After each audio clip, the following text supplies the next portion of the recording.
In this video, I will show you how to delete archived stories on Instagram 2022.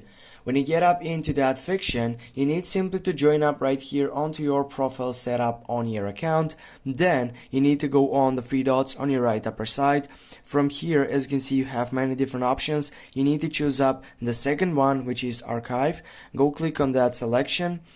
And right from here, as you can see on the upper side, it is selected for posts. You need to go up and go for stories on the first selection.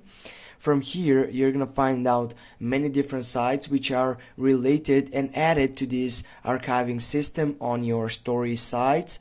And if you want to delete one of them, for example this one, you need to tap on it and then go more on the three dots right down. And from here, you need to go on the first selection with that red button lot, go for delete, and it will just delete this video. Go delete again, and from now, as you can see, the deleting has been detected and started, and also it has been silent.